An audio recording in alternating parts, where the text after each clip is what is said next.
Welcome to Hacking Your Leadership. I'm Chris. And I'm Lorenzo. And welcome to this week's Thoughtful Thursday. Don't forget to follow us on Instagram at Hacking Your Leadership and leave us a review on iTunes.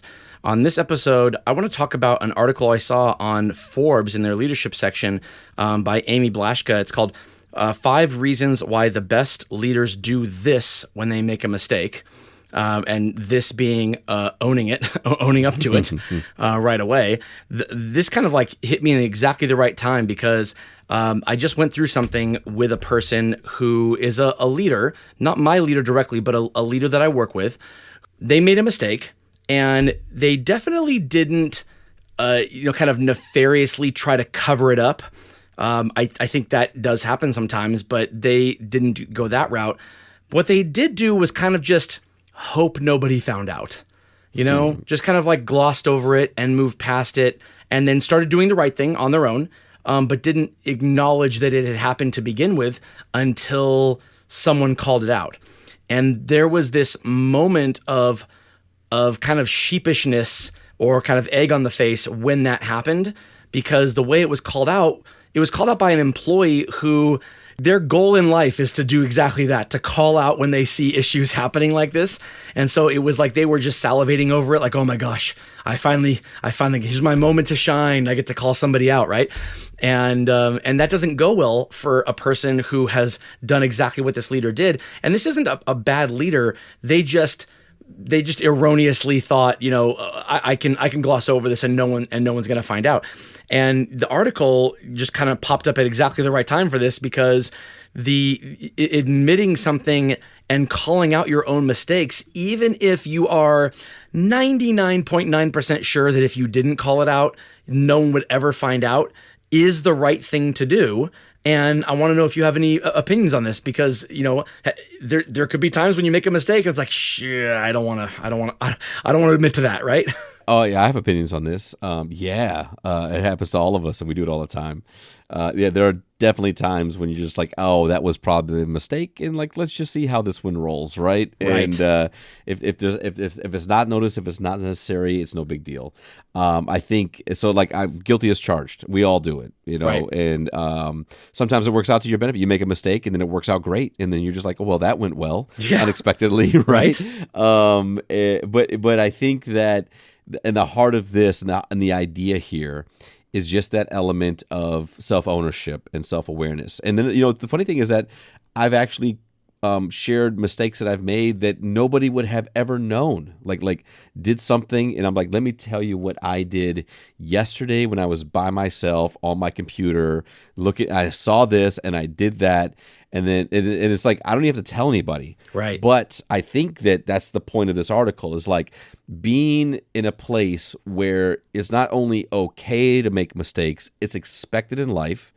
And that by sharing these moments where we do something silly or we make the mistake, it opens up the doors for people to realize that we're all people, and that we're, just because you have a certain title or a certain level of authority or a certain responsibility to your job, that you're not, above and beyond everyone else. And it provides people the space to kind of have a laugh at you, maybe, or to chuckle, or to share it, or to realize that there's no expectation of perfection in this circle. It's just, I think that's really what this is about, and I'm a proponent of it. I like the idea. Yeah, I think the idea of showing the vulnerability is a good thing. Showing that you are not perfect just because you're a leader. That's absolutely the case.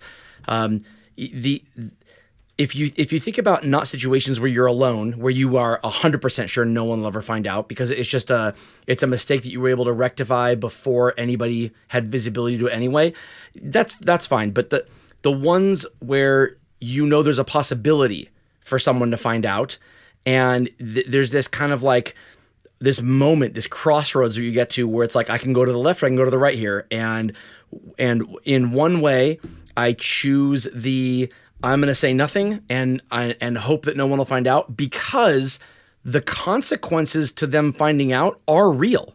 Because this isn't like, oh, I fixed it already before anybody had a chance to find out. Oh, well, we can chuckle together about it. There are real consequential mistakes that you can make as a leader, as a worker at an organization, and the idea that not calling out those mistakes because you're hoping no one will find out, because if they do find out, there will actually be consequences for it. That is a crossroads when it comes to who you are as a person, your character and your integrity. And I will tell you that I have seen situations in my career where leaders choose the path that says, I'm not gonna necessarily lie or go about this the wrong way in terms of try to fudge the numbers, but I'm gonna ignore the fact that I made the mistake and just move on and hope nobody finds out about it.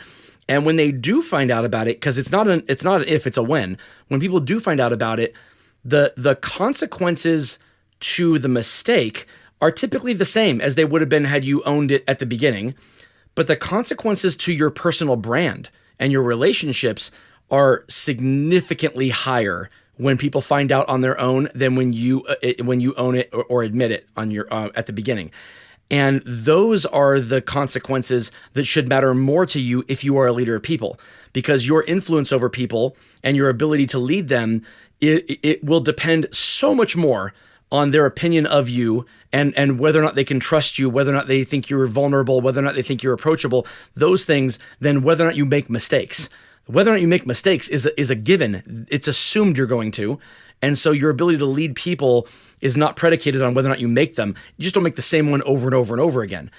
It is, however, predicated on whether or not you can be trusted and whether or not people have to dig to find things, or if you just are open enough to say, hey, you know what? I messed up and there are consequences for this and I'll own them. Show me where to sign and then let's move forward together because I'm trying to move forward together. And so what I want to ask you, Lorenzo, is have you had to have a conversation with a person who kind of went the wrong path on this, and you had to help them kind of get out of it or figure out how to get out of it in a way where they didn't kind of just wreck the relationships they had with people, and how you got through that? So I want to ask that, but first I want to give up to word from one of our sponsors. All right, Lorenzo, have you ever come across a person who seemed to be going down the wrong path on this, and you had to kind of help them navigate these waters? Yes, it's happened to me. I've been that person, and then I've also spent time, working leaders through some of this type of thing. And I think for me, what I've learned is to just slow it all down, and then allow somebody to connect the dots themselves and to kind of admit the mistake. And that can be some work sometimes, because, we've talked recently about things like ego and humility and confidence and all that type of stuff. And some of our natural defaults will be to protect ourselves. It will be to not admit fault or mistake. It will be, deflection. There's a lot of things that can happen in those spaces. And I think getting it down to saying look, Chris, here's the deal. We don't punish people or get mad because people make mistakes. We all do. I've done it. It happens all the time. The thing that we have to do as leaders, though, is that we have to own it. And before we can own the mistake, to talk about the thing that we want to accomplish, we have to say the mistake out loud. What was the mistake? Let's just say it. What was the thing that was the mistake? And then let's talk a little bit about what got us there. And we have to just be comfortable in knowing not only what it was that was a mistake, but was it we weren't paying attention? We were working too fast. We maybe we were just kind of cutting corners on something. Maybe we didn't think it was important. These are all reasons as to why the mistake happened. But we have to know what caused it, because what we're trying to solve for here is for it to not happen again, or for us not to make the same mistake a second time. So that's where I have spent my time in those spaces, is let's sit down and let's slow this down and let's have real dialogue and let's talk about these types of things. And then what are the consequences and what did go wrong with this? What could have gone wrong with this? How could this have been better or worse? But let's have the conversation so that it's not just completely focused on the mistake, but how these things happen to all of us, and taking the time to say it's okay for us to talk about it. It's okay for us to define it and to own it, and to make sure that we, completely are on the same page before we say, what should we do next? Sometimes we want to skip ahead to well, it is what it is. What do I got to do to fix it? No, it's not. It is what it is. What is it exactly? And let's spend some time there. And then we'll get to the part of fixing it. That's not the problem. But we need to make sure that we clearly understand what caused this to avoid it in the future. Right. I think the reason why a person might go down the wrong path with this or try to cover something up, and again, remember, the cover up is worse than the crime, right? In almost all cases, the cover up is what you will is what will hurt you more in terms of consequences and in relationships than what the actual mistake was to begin with. But in situations like this, when a person is going down the wrong path, what it means is that they're terrified of what the consequences are. And it's possible they don't even know what the consequences are. So if you're a leader of people and you're trying to help somebody through something like this, one of the things that you can do is to come right out with what they potentially are. So, hey, you know what? I see this is going on. I just want to let you know this isn't a career-ending mistake here. This is what the potential is.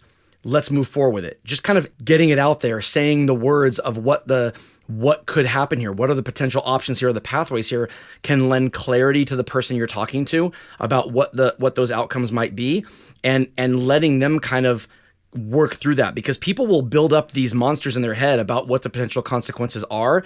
And sometimes, or a lot of times, those monsters are worse than what reality is.